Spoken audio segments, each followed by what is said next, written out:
Hi guys, Sci-Fi Recapped here. Today I am going to explain the film called Indiana Jones and the Kingdom of the Crystal Skull. Spoilers ahead, watch out and stay safe. The movie opens with a US Army convoy on its way to a US military installation, Hangar 51. When they reach the gate, they are stopped by some soldiers who are guarding the hangar. Lo and behold, the US Army officials in the convoy are revealed to be undercover Russian agents led by Colonel Antonin Dovchenko and Dr. Irina Spalko. The Russians gun down the US soldiers guarding the gate before making their way into the warehouse. There, two American hostages, archaeology professor Indiana Jones and his companion Mac, are pulled out of a car's trunk. It turns out Jones is supposed to help the Russians find a crate in the warehouse, which contains a valuable object that allegedly fell from the sky 10 years ago. Jones was part of the committee formed by the US government to investigate the object. He initially refuses to help, but the Russians threaten to kill his buddy Mac, so he reluctantly complies. After a while, the group enters the warehouse and Jones uses gunpowder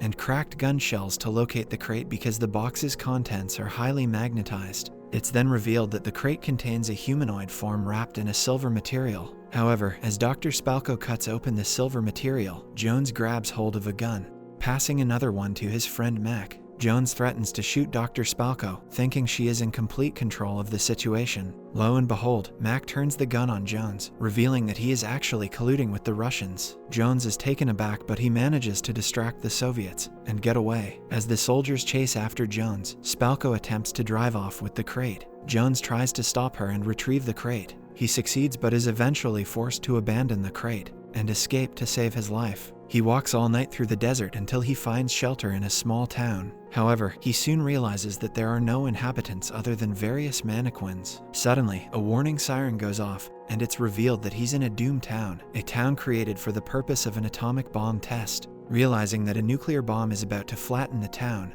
Jones scrambles to find a shelter and ultimately seals himself in a lead-lined refrigerator. Seconds later, the bomb detonates, and Doom Town is totally obliterated. The fridge containing Jones is blasted across the desert, which protects him from the deadly radiation. Jones is eventually found and he is interrogated by the FBI about the Hangar 51 heist. The FBI suspects Jones of being a Russian agent because he helped them break into Hangar 51 with his associate Mac, who was revealed to be a double agent. However, General Robert Ross vouches for Jones and gets the FBI off his back. General Ross then briefs Jones about Spalko and reveals that she's Stalin's favorite scientist. She specializes in psychic research science and she is leading teams from the Kremlin. Her main agenda is scooping up artifacts that she thinks might have paranormal military applications. Afterwards, Jones returns to his university in Bedford, Connecticut to teach, but he is quickly sent away on a temporary break with full pay because of the FBI investigation. Jones is dejected as the past few years have been very tough because both his dad and mentor have passed away. To refresh his mind, he decides to go to New York. As Jones' train starts to leave,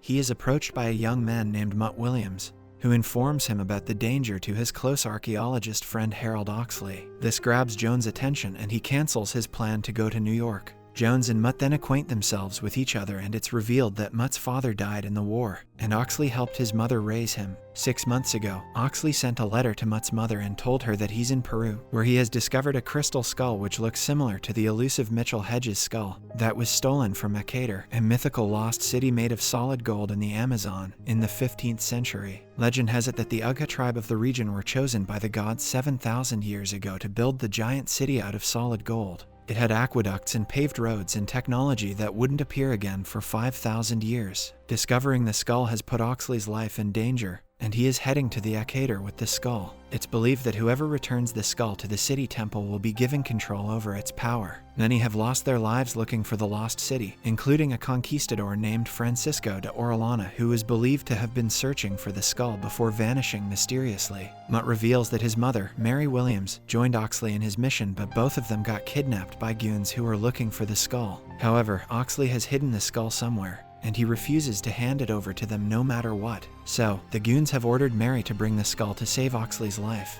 Mutt tells Jones that his mother knows him and she believes that only Jones can find the skull. Mutt then hands him a letter Mary mailed to him. Suddenly, 2 KGB agents appear and try to capture them, but Jones and Mutt manage to escape. In the next scene, Jones reads the letter, which is a series of clues left in a riddle written in a dead language. He decodes the puzzle and figures out that the skull must be in Nazca, Peru. Hence, the two immediately fly to Peru. There, they learn that Oxley was seen wandering around like a madman, so he was admitted into a sanatorium by the locals before he was kidnapped. In Oxley's cell at the sanatorium, Jones discovers that he had drawn a location to Orellana's cradle, where he may possibly have hidden the skull. Jones deduces that the cradle actually means Orellana's birthplace, not his final resting place. That night, they visit Orellana's tomb, where they are attacked by 2 cemetery warriors. However, Jones effortlessly defeats them, and as they walk through the grave, the two eventually find 7 mummified beings at the bottom of the grave. They find Francisco de Orellana's armor-clad corpse, and realize that someone has already opened them.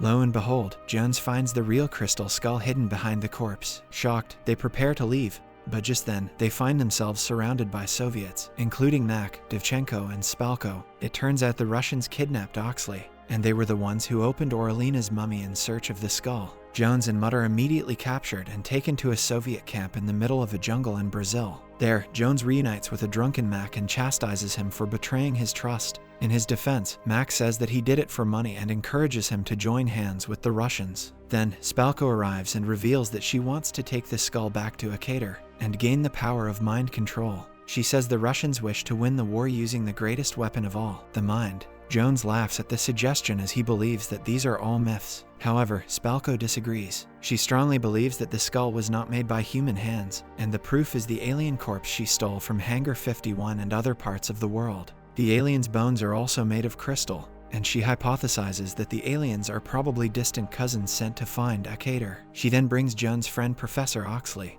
who lost control of his mind due to his overexposure to the skull. Apparently, the skull stimulates an underdeveloped part of the human brain, opening a psychic channel through which it guides the person to the Akator. Jones is relieved to see his friend, and he tries to talk some sense into him, but to no avail. Spalko reveals that Oxley can lead them to the Akator, but she needs someone to interpret him. Therefore, she wants Jones to be hypnotized by the skull, as for some reason, the skull doesn't interact with her. Jones is then made to stare into the eyes of the magical skull, and something transiently takes over him. With this, Spalko becomes excited, and she begins to imagine Russians placing their thoughts into the minds of American leaders. Meanwhile, Skull almost takes over Jones, and he starts to violently shake. Despite betraying him, Mak worries for Jones, and he asks Spalko to stop before the skull's powers kill Jones. However, Spalko is unfazed. Instead, she orders Jones to speak to Oxley by threatening to kill Mutt and his mother. Lo and behold, Mutt's mother Mary is revealed to be Jones' ex-girlfriend Marion Ravenwood, who had also been kidnapped. Mary is glad to see Jones, but she's also upset with him because he broke up with her a week before their wedding, as he felt it wouldn't work out. After a brief bickerfest with his ex, Jones deciphers Oxley's riddles and locates the Temple of Akator. On their way to the temple, Jones learns that Mutt is actually his son, much to the astonishment of both of them. Soon, the family manages to escape after an intense battle. Mak also accompanies them, and it's revealed that he's actually a CIA agent.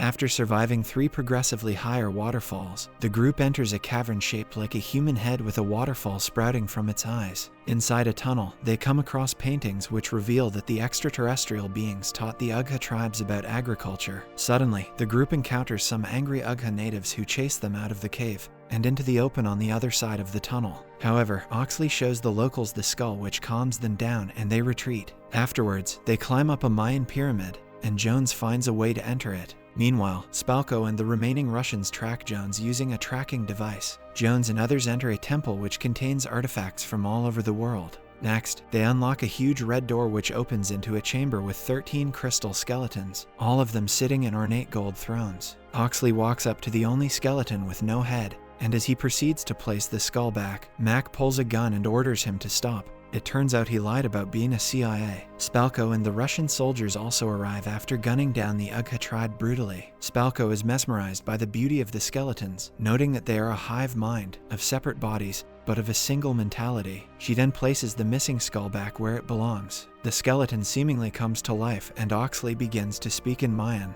Through Oxley, the crystal skeletons express gratitude to Spalko for returning the skull, and offer to give her a gift. She asks for knowledge. Keeping their promise, the skeletons transfer all their knowledge into Spalko's mind. In the process, the room begins to rotate and a portal opens up above, threatening to suck everyone in. Fortunately, Oxley gains his sanity back and rushes out of the chamber with others, while the Russians and Mak are sucked in. Meanwhile, as Spalko is receiving streams of knowledge, the skeletons begin to converge into one. However, the psychic link makes Spalko far too weak to sustain all the knowledge being sent to her. and she pleads for it to stop. Sadly, the being refuses, and it becomes apparent that it's aware of her evil intentions, which explains why the skull would not speak to her previously. A raging fire starts in Spalko's brain and rapidly spreads to her whole body, disintegrating her. As the rest of the group escape, giant stone wheels wreck the temple. From an elevation, the group watch a giant dark gray alien saucer emerge from the base of the temple ground and disappear in the sky. The void is then filled with water from the river. Mutt wonders why Akator was called the City of Gold, and Jones answers that the Uga word for gold is treasure, and the treasure was knowledge. The movie then ends with Jones and Mary marrying with the blessings of their son Mutt.